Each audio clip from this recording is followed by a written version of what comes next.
अभी हम कटिहार जिले के बलिया थाना अंतर्गत भेलागंज गांव में हैं। मेरे पीछे एक प्राथमिक उप स्वास्थ्य केंद्र है जो लगभग 20 से 25 सालों पहले इसमें इलाज हुआ करता था और अभी बंद है और काफ़ी ज़्यादा जर्जर स्थिति में भी मौजूद है। यहाँ के स्थानीय ग्रामीणों को इलाज के लिए 15 से 20 किलोमीटर दूर जाना पड़ता है। कटिहार जिले के कदवा विधानसभा अंतर्गत प्रखंड मुख्यालय से 26 किलोमीटर दूर भेलागंज हाट से सटे 2 खंडरनुमा भवन मौजूद हैं। भवन की छत जगह जगह से टूटकर गिर चुकी है और दीवारों के प्लास्टर खत्म हो चुके हैं। यही नहीं, छत के ऊपर और दीवारों पर पीपल के पेड़ निकल आए हैं। भवन के अंदर फर्श पूरी तरह खत्म हो चुका है, जहां पत्थर, कचरा और गंदगी का अंबार लगा है। जर्जर हो चुके भवन के कई कमरे हैं जिनके दरवाजों पर कार्यालय, शल्यकक्ष और ओपीडी धुंधले अक्षरों में लिखा हुआ है। स्थानीय ग्रामीणों ने बताया कि ये भवन अतिरिक्त प्राथमिक स्वास्थ्य केंद्र भेलागंज नाम से जाना जाता था, जहां लगभग 20 साल पहले सरकारी डॉक्टर लोगों का इलाज करते थे। इस अतिरिक्त प्राथमिक स्वास्थ्य केंद्र में आसपास के कई गांवों के लोग इलाज कराने आते थे। बताया जाता है कि जब यहां के तत्कालीन डॉक्टर का ट्रांसफर हो गया और इसके बाद दोबारा यहां कभी डॉक्टर नहीं आया। बगल के ही गांव के निवासी और अस्पताल में साफ सफाई करने वाले भोला मलिक ने मैं मीडिया को बताया कि यह एक अस्पताल हुआ करता था जहां पर सरकारी डॉक्टर बैठते थे और वे अस्पताल की साफ सफाई का काम करते थे। आपके पीछे जो स्वास्थ्य केंद्र है इसके बारे में आप क्या जानते हैं? हाँ, जानते हैं कि यहाँ डॉक्टर साहब उस्मानी साहब रहते थे, सरकारी डॉक्टर साहब रहते थे। हाँ, यहाँ रहते थे। हम उसमें काम भी किए हैं, उसका झाड़ू पोछा ये सब लगाए थे यहाँ। अच्छा, आप लगाए थे? कितना दिन? लगभग कम से कम 2 साल हुआ रहा है। 2 साल आप यहाँ पे काम किए? हाँ, काम किए हैं। लेकिन हमको वो काम इसलिए किए थे कि हमको कोई जॉब मिलेगा, लेकिन यहाँ जॉब हुआ नहीं। हम उसके स्तर पे हम करते थे यहाँ। करते थे? हाँ। तो आप अकेले थे या आपका भी परिवार का या कोई? नहीं, ये थे, भाई सब था और फैमिली सब भी था, हम थे, सब था, यहाँ कर रहे थे काम। अच्छा, उसको काम करे तो उसको तनख्वाह मिलती थी आपको? हाँ, तनख्वाह मतलब मनमाना तनख्वाह देता था। डॉक्टर का जो होता था, यहाँ वो डॉक्टरी करता था तो पेशेंट दूसरा देखता था तो उसी से हमको मिल जाता था। अच्छा, तो कितने दिन तक इलाज हुआ है यहाँ? यहाँ लगभग 2 साल। 2 साल इलाज हुआ है? हाँ, यही रूम है। वहाँ डॉक्टर साहब बैठते थे? हाँ, उस्मानी सर। अच्छा, और इस रूम में, इधर वाले में? नहीं, इधर में नहीं बैठता था। इधर क्या था? इधर ऐसे खाली था। अच्छा, खाली था? हाँ हाँ हाँ, लेकिन सब हॉस्पिटल के मायने में आता था। मधईपुर पंचायत के स्थानीय ग्रामीण सुभान अली ने बताया कि यह एक प्राथमिक स्वास्थ्य केंद्र ही था। यह अस्पताल कदवा प्रखंड के सीमावर्ती और बहुत ही पिछड़े क्षेत्र के ग्रामीणों के लिए बहुत लाभदायक था। अब यहाँ के लोगों को इलाज करने के लिए 22 से 26 किलोमीटर दूर जाना पड़ता है। ये उप स्वास्थ्य केंद्र ही बना था और ये 1985 के समय में बना था। उसके बाद कई सालों तक ये ऐसे ही बना रहा, इसका उद्घाटन नहीं हुआ। उसके 10-20 सालों के बाद फिर इसमें चिकित्सक आए और चिकित्सा प्रदान करने लगे और बल्कि यहाँ पर एक आपका हॉस्टल है, डॉक्टर रेजिडेंस, वहाँ रह के भी उन्होंने सेवा दिया।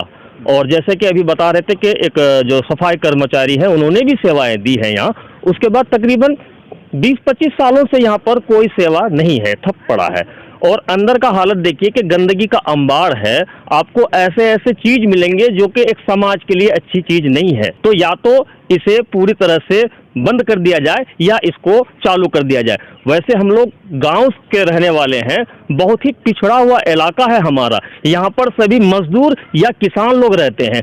सब लोग यहाँ पौष्टिक आहार से बहुत दूर रहते हैं। यहाँ के लोग बहुत ज़्यादा बीमार रहते हैं। तो अगर उप स्वास्थ्य केंद्र की जरूरत है तो सबसे पहले हम जैसे ग्रामीण वासियों को जरूरत है। तो सरकार से मैं ये कहना चाहूँगा कि हमारे इस क्षेत्र में, पूरे मधईपुर पंचायत में कहीं ना कहीं एक उप स्वास्थ्य केंद्र बनाई जाए ताकि हम लोग अपने स्वास्थ्य से स्ट्रॉन्ग, मजबूत रह सकें। वहीं खंडर भवन के पास बैठे दिनेश पोद्दार ने बताया कि जब इस अस्पताल का उद्घाटन होने जा रहा था तब यहाँ बहुत हर्षोल्लास था। यहाँ तक पहुँचने के लिए सड़क नहीं थी तो उद्घाटन करने के लिए कई डॉक्टर कदमगाछी घाट से कई किलोमीटर पैदल चलकर यहाँ पहुँचे थे। लेकिन ऐन मौके पर उद्घाटन समारोह रुकवा दिया गया। कहा गया कि इस जमीन की रजिस्ट्री नहीं हुई है। तो ये जो हॉस्पिटल बना हुआ था, अभी जो खंडर लग रहा है, इसमें क्या हुआ था? उद्घाटन वगैरह हुआ था? उद्घाटन में हो गया था। रघुनाथ जी आया कदम गाछी, घर से बुल के आया, फिर उधर सब कटा, खाना पीना इंतजाम सब बन गया। डॉक्टर बीएन झा और आपका इस्मानी साहब वो भी यहाँ आ गया सब। अच्छा। और दूसरा आदमी आकर घोचा मार दिया, बोले कि इसका जमीन का रजिस्ट्री नहीं हुआ है। अच्छा। ये कह करके बस फीता बस कट गया ना, उसका पूछा तो लगी कि इसमें रजिस्ट्री नहीं हुआ है सर, रजिस्ट्री नहीं हुआ है। बस इसी में बोला कि क्या जी का कहाँ झूठ बोले, नहीं सर हो गया है। अच्छा, उसी जमीन के लफड़े की वजह से ये हाँ। तो आप लोग क्या चाहते हैं? यहाँ में जो हॉस्पिटल बन जाएगा तो पब्लिक का सुविधा होगा। ठीक। अभी सलमारी रहते हैं, आजमनगर इधर बारसू जाते हैं, कितना दूर है। यहाँ होने से फायदा होता हम लोग का। इमरजेंसी के लिए यहाँ पे कोई आसपास नहीं कुछ नहीं है। समाज सेवी इफ्तिखार आलम ने बताया कि यह बलरामपुर और कदवा विधानसभा का बॉर्डर है, इस वजह से ये बहुत ही पिछड़ा हुआ है।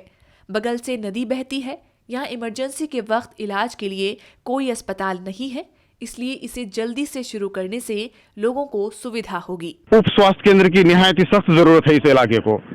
इमरजेंसी में डिलीवरी केस हो जाए तो कौन हैंडल करेगा? गांव देहात वाला, खेत खलियान वाला इलाका है, किसी को कोई विषैला सर्प दंश ले तो कहाँ इलाज करेगा? एंटीवेनम इंजेक्शन कहाँ से लगाएगा?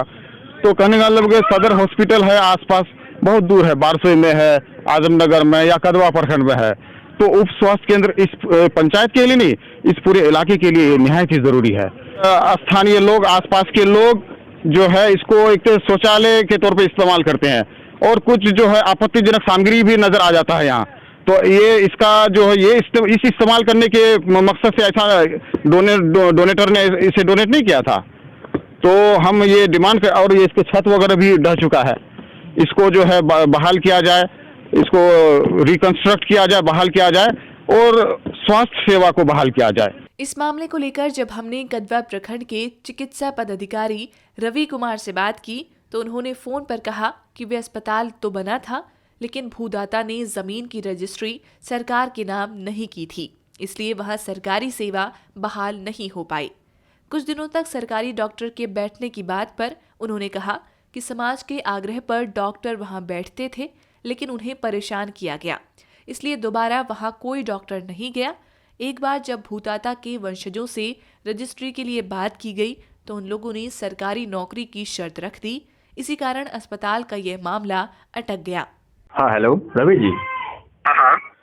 भेलागंज में एक प्राथमिक उप स्वास्थ्य केंद्र है, लगभग 15-20 सालों से बंद है।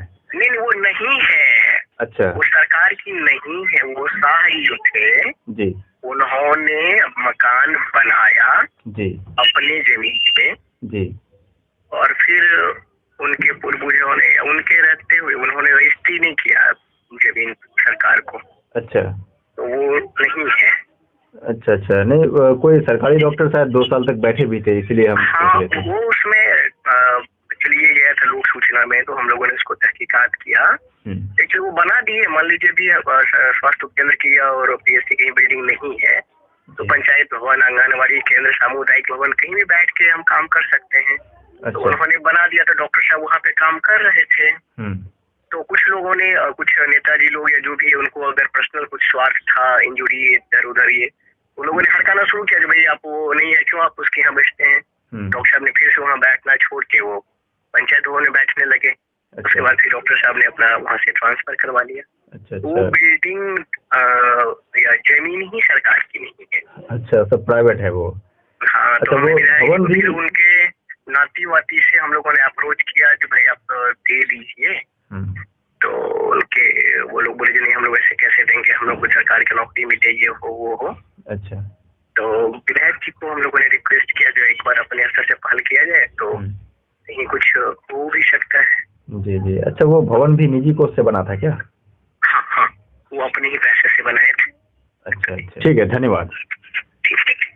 जब हम अस्पताल के भूदाता के वंशजों को खोजने निकले तो उनके परिवार के एकमात्र सदस्य शांति देवी से मुलाकात हुई, जो एक पुरानी और जर्जर हवेली में अकेली रहती है। शांति देवी के परिवार में अब कोई नहीं बचा है।